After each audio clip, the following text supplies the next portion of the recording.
ఎస్కోట మండలం పోతనపల్లిలో జయహో బీసీ కార్యక్రమం జరిగింది. ఈ కార్యక్రమానికి విశాఖ పార్లమెంట్ ఉమ్మడి ఎంపీ అభ్యర్థి మొత్తుకుమిల్లి భరత్, శృంగవరపుకోట నియోజకవర్గ ఉమ్మడి ఎమ్మెల్యే అభ్యర్థి కొల్ల లలిత కుమారి, రాష్ట్ర కార్యదర్శి గొంప కృష్ణ, వైస్ ఎంపీపీ ఇందుకూరి సుధారాణి, జనసేన నియోజకవర్గ ఇన్ఛార్జ్ సత్యనారాయణ హాజరయ్యారు. పెద్ద ఎత్తున ర్యాలీ అనంతరం మండల అధ్యక్షుల ఆధ్వర్యంలో జయహో బీసీ కార్యక్రమాన్ని చేపట్టారు.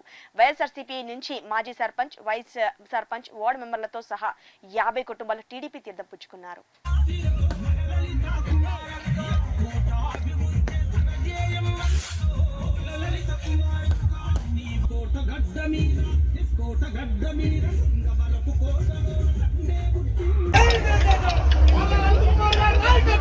విలేజ్ ఉందంటే ఇమ్మీడియట్ 15 రోజుల్లో 12 రోజుల్లోనే శాసనం వచ్చి తార్ రోడ్ వేసి ఇచ్చినారు.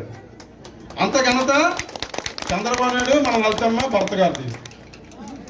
రాయుడిపేట చాలా ఇబ్బంది పడతామంతా తార్ రోడ్ ఇమ్మీడియట్లోనే వారం రోజులు శాసనం ఇచ్చి 15 రోజులు తార్ రోడ్ అయిపోయింది. తెలుగుదేశం కూటమి ప్రభుత్వం వచ్చినప్పుడు చెప్తున్నా, ఇప్పుడు కాదు.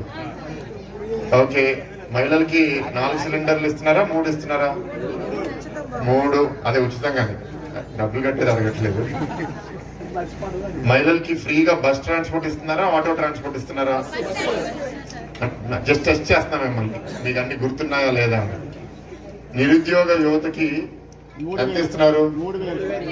సభాధ్యక్షులు మండల పార్టీ అధ్యక్షులు వెంకట్రావు గారికి, మన అందరి అభిమాన పాత్రులు, అనేక సేవా కార్యక్రమాలు ప్రభుత్వ పరంగా